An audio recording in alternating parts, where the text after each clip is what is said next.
Hey there, Sharon Horne-Ellstrom here. Welcome to day 23 of our Supersize You annual challenge. Today we are talking about the second S in Supersize, which stands for spiritual.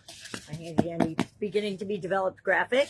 And that is, of course, one of the 7 original areas of the life framework that I use. And now I use a 9-part life framework because I added communication and confidence during the pandemic. Remember that? The crazy time when everything got kind of blown up for the vast majority of us on the planet. Well, today we're going to look at the spiritual nature of us as beings, human beings, right?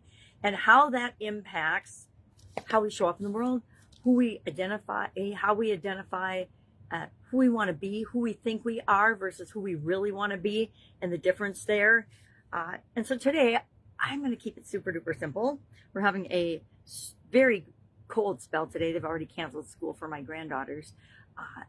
And for, I think, a couple of states have actually canceled school. So today, I want you to sit down. I want you to write a sentence. Now, if you're like me, it's probably going to be a paragraph or a big run-on compound sentence.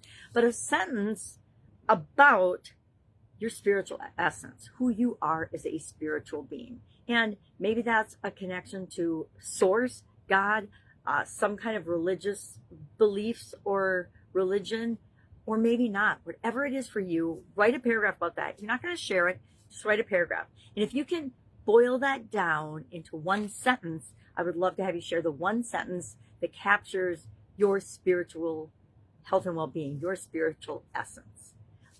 You can think about it throughout the day, and at the end of the day, don't be surprised if it pops right into your head. That's what happens to me almost every single day. I think about something, an intention I have, something I want to create, something I want to see happen in my life. And then by the end of the day, I would say 70 to 80% of the time, I've already gotten it or achieved it or done that thing, if that makes sense.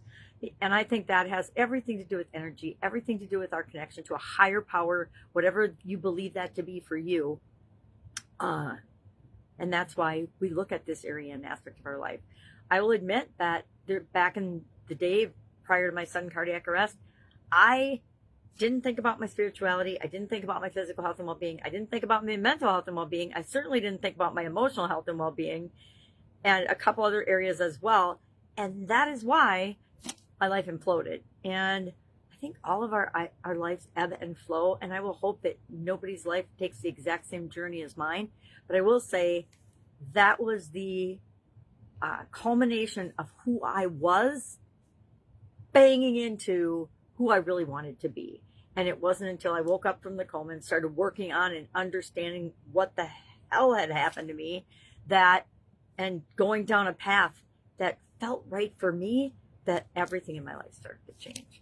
All right, I digress. So today, one sentence about how the spiritual connection that you have with whoever you have it, positively impacts you as a human being, or how it encourages you to be the best possible version of yourself. Because bottom line, that's what this challenge is all about. It's not about just being bigger.